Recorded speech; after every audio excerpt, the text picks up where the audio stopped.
Dear student, अब हम लोग चर्चा करेंगे अध्याय चौथा, विषय विज्ञान, कक्षा 8वीं, पदार्थ, धातु एवं अधातु।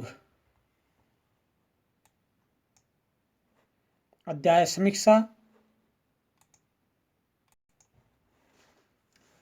कुछ धातुएं प्रकृति में स्वतंत्र अवस्था में पाई जाती जिन्हें अक्रिय धातु कहते हैं, जैसे सोना, चांदी और प्लेटिनम इत्यादि।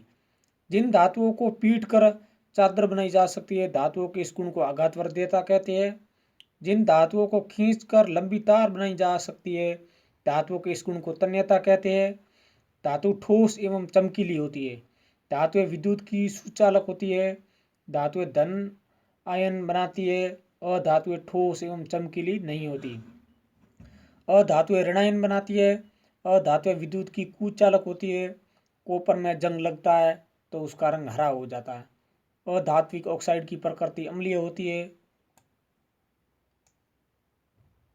धातु अम्ल से अभिक्रिया करके हाइड्रोजन गैस उत्पन्न करते हैं।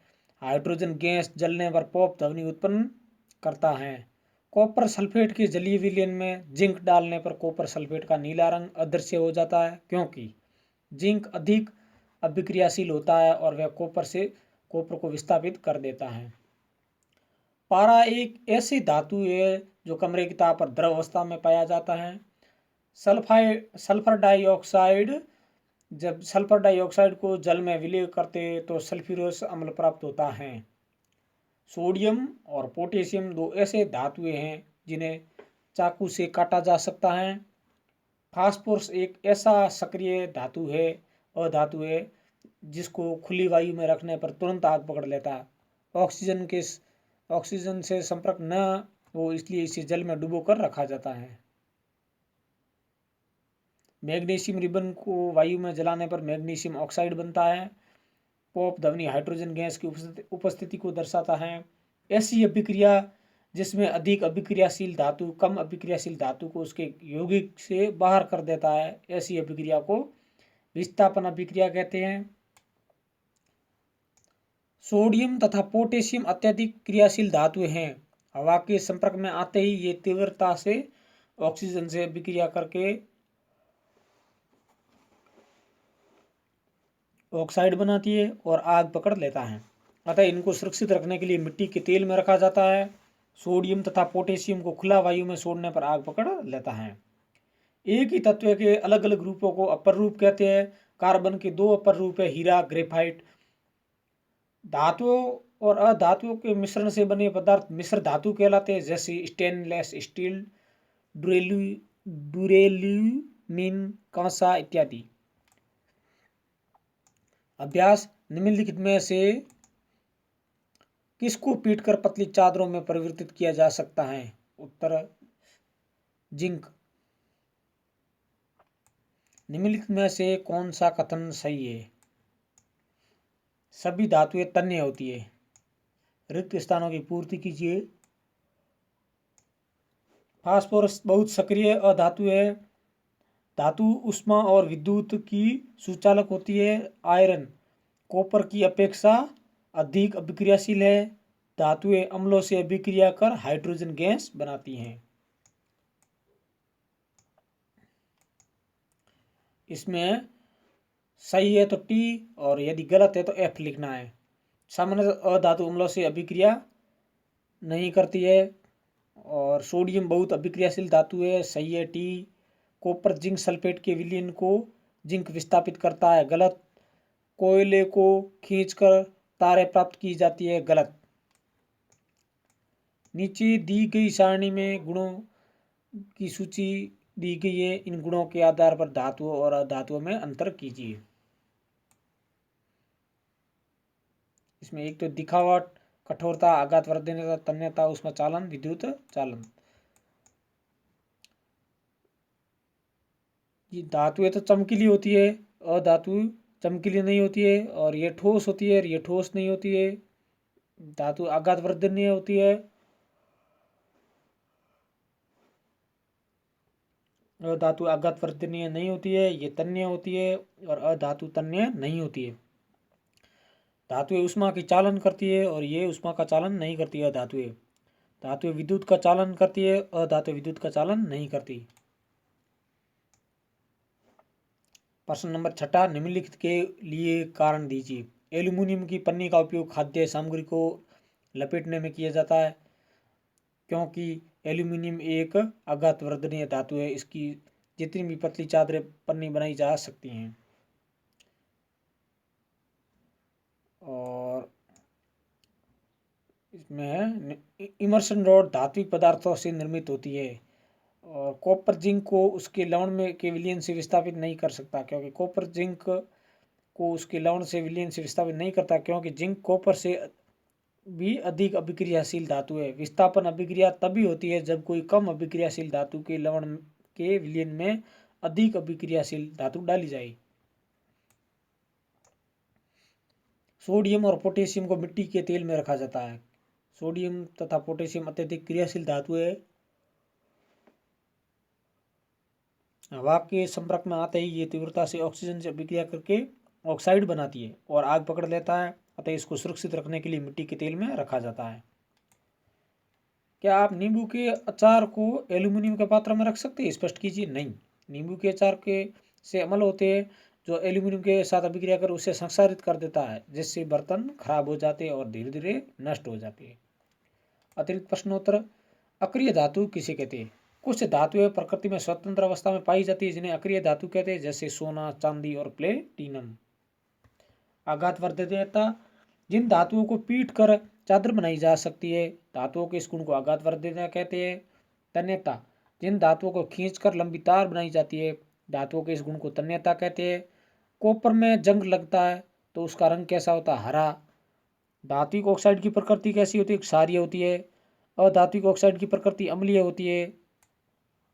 धातु अम्ल से अभिक्रिया करके कौन सा गैस उत्पन्न करते हैं? Hydrogen gas. पॉप ध्वनि के साथ जलने वाली गैस होती है हाइड्रोजन। कॉपर सल्फेट के जलीय विलयन में जिंक डालने पर कॉपर सल्फेट का नीला रंग अदृश्य क्यों होता है? कॉपर सल्फेट का नीला रंग अदृश्य हो जाता है क्योंकि जिंक अधिक क्रियाशील होता है, वह कॉपर को विस्थापित कर देता है। एक ऐसी धातु का नाम लिखो जो कमरे की ताप पर द्रव अवस्था में पाई जाती है। मरकरी। और अधातु है bromine.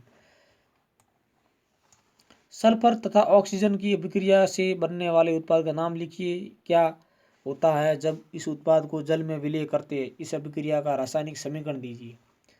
Sulphur dioxide. Sulphur dioxide को जल में विलय करते हैं तो सल्फ्यूरस अम्ल प्राप्त होता है। सल्फर डाइऑक्साइड और जल मिलाते हैं तो H2SO3 प्राप्त होता है, सल्फ्यूरस अम्ल। कॉपर को लंबे समय तक नम वायु में रखने पर इस पर हरे रंग की परत चढ़ जाती है। इस हरे रंग परत का नाम बताइए। यह हरा पदार्थ कॉपर हाइड्रोक्साइड होता है, CuOH2CuCO3 और कॉपर कार्बोनेट का मिश्रण होता है। ये मतलब कॉपर हाइड्रोक्साइड और कॉपर कार्बोनेट का मिश्रण होता है। दो ऐसे धातुओं के नाम बताइए जिसे चाकू से काटा जा सकता है। सोडियम और पोटेशियम। फास्फोरस को जल में क्यों रखा जाता है? एक ऐसा सक्रिय अधातु है जिसको खुली वायु में रखने पर तुरंत आग पकड़ लेता है। ऑक्सीजन से संपर्क न हो इसलिए जल में डुबो कर रखा जाता है। उस गैस का नाम बताइए जिसके जलने पर पॉप की ध्वनि। हाइड्रोजन। मैग्नीशियम रिबन को वायु में जलाने पर मैग्नीशियम ऑक्साइड पॉप ध्वनि का दर्शाता है। पॉप हाइड्रोजन गैस की उपस्थिति को। विस्थापन अभिक्रिया ऐसी अभिक्रिया है जिसमें अधिक अभिक्रियाशील धातु कम अभिक्रियाशील धातु को उसके यौगिक से बाहर कर देता है। ऐसी अभिक्रिया को विस्थापन अभिक्रिया कहते हैं। सोडियम तथा पोटेशियम को मिट्टी के जल में क्यों रखा जाता है? सोडियम तथा पोटेशियम अत्यधिक क्रियाशील धातुएं हैं। हवा के संपर्क में आते ही ये तीव्रता से ऑक्सीजन से अभिक्रिया करके ऑक्साइड बनाती है और आग पकड़ लेता है। अतः इनको सुरक्षित रखने के लिए मिट्टी के तेल में रखा जाता है। सोडियम तथा पोटेशियम को खुला वायु में छोड़ने पर आग पकड़ लेते हैं। अपर रूप किसी कहते हैं? कार्बन के दो अपर रूपों को नाम लिखिए। एक ही तत्व के अलग अलग रूपों को अपर रूप कहते हैं, जैसे कार्बन के दो अपर रूप है हीरा और ग्रेफाइट। मिश्र धातु। दो धातुओं और अधातुओं के मिश्रण को पदार्थ मिश्र धातु कहलाते हैं, जैसे स्टेनलेस स्टील, डुरेलुमीन, कांसा इत्यादि। डुरेलुमीन का उपयोग है डुरेलुमीन नामक इस मिश्र धातु का उपयोग वायुयान के विभिन्न भाग, बर्तन और प्रेशर कुकर बनाने में किया जाता है। आभूषण बनाने के में कितने कैरेट सोने का उपयोग किया जाता है? आभूषण बनाने में 24 कैरेट सोने का उपयोग किया जाता है। मतलब उसमें अगर 24 कैरेट सोने का उपयोग किया जाए तो वो तो सही है, लेकिन कुछ अशुद्धियाँ मिलानी पड़ती है ताकि थोड़ा नरम धातु को थोड़ा और कठोर किया जाए। इसके लिए इसमें कुछ मात्रा में अशुद्धियाँ मिलाई जाती है। हाइड्रोकार्बन क्या है? किन्हीं 3 हाइड्रोकार्बन के नाम लिखो। हाइड्रोजन तथा कार्बन से बने यौगिक को हाइड्रोकार्बन कहते हैं। 3 हाइड्रोकार्बन का नाम है मीथेन, इथेन, प्रोपेन। सबसे सरल हाइड्रोकार्बन का नाम है मीथेन। सोल्डर क्या है और कहाँ उपयोग होता है? एक मिश्र धातु है जो टिन और लेड के मिश्रण से बनता है। इसे बिजली की तारों को जोड़ने में किया जाता है, मतलब वेल्डिंग के रूप में। एक मिश्र धातु जो टिन और लेड के मिश्रण से बना होता है। हीरा तथा ग्रेफाइट के गुणों में क्या अंतर है? हीरा यह रंगहीन, पारदर्शी, ठोस तथा कठोर होता है। यह विद्युत का कुचालक होता है। ग्रेफाइट ये काला, चमकदार, ठोस, बहुत मुलायम, चिकना और फिसलदार होता है। यह विद्युत का सुचालक होता है। मिश्र धातुओं के बनाने के क्या फायदा है? मिश्र धातुओं के बनाने के फायदे। मिश्र धातु तत्वों के मुकाबले अधिक मजबूत और कठोर होते हैं। मिश्र धातुओं पर जंग नहीं लगता। मिश्र धातुओं से उपयोगी वस्तुएं बनाई जाती हैं। शुद्ध सोने के आभूषण क्यों नहीं बनाए जाते? क्योंकि 24 कैरेट होता है, एक कोमल धातु है। अगर शुद्ध सोने का आभूषण बनाए जाते तो वे अपना आकार नहीं रख सकते, इसी कारण इसके आभूषण नहीं बनाए जा सकते। कुछ और अतिरिक्त प्रश्न है। अक्रिय धातु कुछ धातु प्रकृति में स्वतंत्र अवस्था में पाई जाती है, जिन्हें अक्रिय धातु कहते हैं। सोना, चांदी और प्लेटिनम इत्यादि। और आघात वर्धकता जिन धातुओं को पीट कर चादर बनाई जाती है, धातुओं के इसको आघात वर्धिता। तन्यता मतलब जिनको तार के रूप में खींचा जा सकता है। और धातु और अधातुओं में अंतर है। धातु ठोस और एवं चमकीली होती है, अधातु ठोस एवं चमकीली नहीं होती है। धातुएं आघात वर्धनीय एवं तन्य होती है, अधातुएं आघात वर्धीय एवं तन्य नहीं होती है। धातुएं विद्युत की सुचालक और अधातु विद्युत की कुचालक। धातुएं धनायन बनाती है और अधातुएं ऋणायन बनाती है। कॉपर में जंग लगता है, उसका रंग होता है हरा। धात्विक ऑक्साइड की प्रकृति होती है क्षारीय और अधात्विक ऑक्साइड की प्रकृति होती है अम्लीय। धातु अम्ल से अभिक्रिया करके कौन सी गैस, मतलब हाइड्रोजन गैस, पॉप ध्वनि हाइड्रोजन गैस की उपस्थिति को दर्शाती है। कॉपर सल्फेट के जलीय विलयन में जिंक डालने पर कॉपर सल्फेट का नीला रंग अदृश्य हो जाता है। क्योंकि कॉपर सल्फेट का नीला रंग अदृश्य हो जाता है, उसका कारण है जिंक अधिक अभिक्रियाशील होता है। किसकी तुलना में? कॉपर की तुलना में। इसलिए कॉपर को उसके विलयन से विस्थापित कर देते हैं, जिससे उसका नीला रंग अदृश्य हो जाता है। एक ऐसे धातु का नाम लिखो जो कमरे की ताप पर द्रवावस्था पारा, सल्फर तथा ऑक्सीजन की अभिक्रिया से बनने वाले उत्पाद का नाम लिखिए। क्या होता है जब इस उत्पाद को जल में विलय करते? इस अभिक्रिया का रासायनिक समीकरण लिखिए। सल्फर डाइऑक्साइड और जल के मिश्रण से सल्फ्यूरस अम्ल बनता है। कॉपर को लंबे समय तक नम वायु में इस पर एक हरे रंग की परत चढ़ जाती है। इस हरे रंग की परत का नाम है, ये कॉपर हाइड्रोक्साइड और कॉपर कार्बोनेट के मिश्रण होता है। CuOH2 CuCO3। दो ऐसे धातुओं के नाम बताइए जिसे चाकू से काटा जा सकता है। सोडियम और पोटेशियम। फास्फोरस को जल में क्यों रखा जाता है? फास्फोरस एक ऐसा सक्रिय अधातु है जिसको खुली वायु में रखने पर तुरंत आग पकड़ लेता है। ऑक्सीजन से संपर्क न हो इसलिए जल में डुबो कर रखा जाता है। उस गैस का नाम बताइए जिसके जलने पर पॉप की हाइड्रोजन।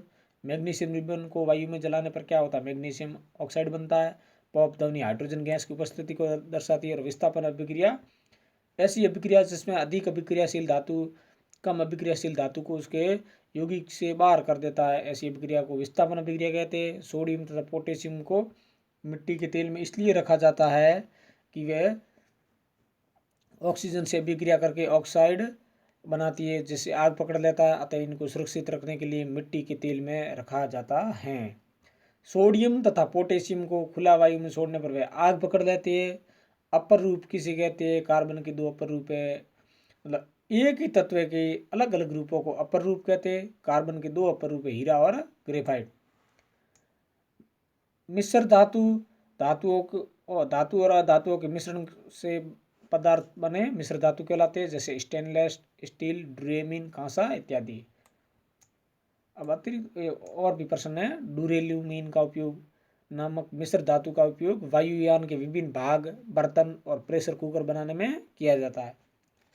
आभूषण बनाने के लिए कितने कैरेट सोने का उपयोग किया जाता है, मतलब उसमें कुछ अशुद्धियाँ मिलाई जाती है। 24 कैरेट सोने का उपयोग तो भले ही किया जाता है, कुछ अशुद्धियाँ मिलाई जाती है, पूरा 24 कैरेट सोना उपयोग में नहीं लिया जाता। हाइड्रोकार्बन क्या है, किन्हीं तीन हाइड्रोकार्बन के नाम, मतलब का हाइड्रोजन और कार्बन से बने यौगिकों को हाइड्रोकार्बन कहते हैं, जैसे मीथेन, इथेन और प्रोपेन। सबसे सरल हाइड्रोकार्बन है मीथेन। सोल्डर है, एक मिश्र धातु है जो टिन और लेड के मिश्रण से बना, जो बिजली के तारों में जोड़ने में उपयोग होती है, उनको वेल्डिंग करने के लिए। हीरा तथा ग्रेफाइट के गुणों में अंतर है। हीरा यह रंगहीन, पारदर्शी, ठोस तथा कठोर होता है, यह विद्युत का कुचालक होता है। और ग्रेफाइट ये काला, चमकदार, ठोस, बहुत मुलायम, चिकना और फिसलदार होता है, यह विद्युत का सुचालक होता है। मिश्र धातु के बनाने में क्या फायदा है? मिश्र धातुओं के बनाने के फायदे। मिश्र धातु तत्वों के मुकाबले में अधिक मजबूत और कठोर होते हैं। मिश्र धातुओं पर जंग नहीं लगता। मिश्र धातुओं से उपयोगी वस्तुएं बनाई जाती है। और शुद्ध सोने से आभूषण क्यों नहीं बनाए जा सकते, मतलब 24 कैरेट का होता है तो ये सबसे कोमल धातु है, अगर शुद्ध सोने का आभूषण बनाए जाए तो वे अपना आकार नहीं रख सकते, इसी कारण इसके आभूषण नहीं बनाए जा सकते।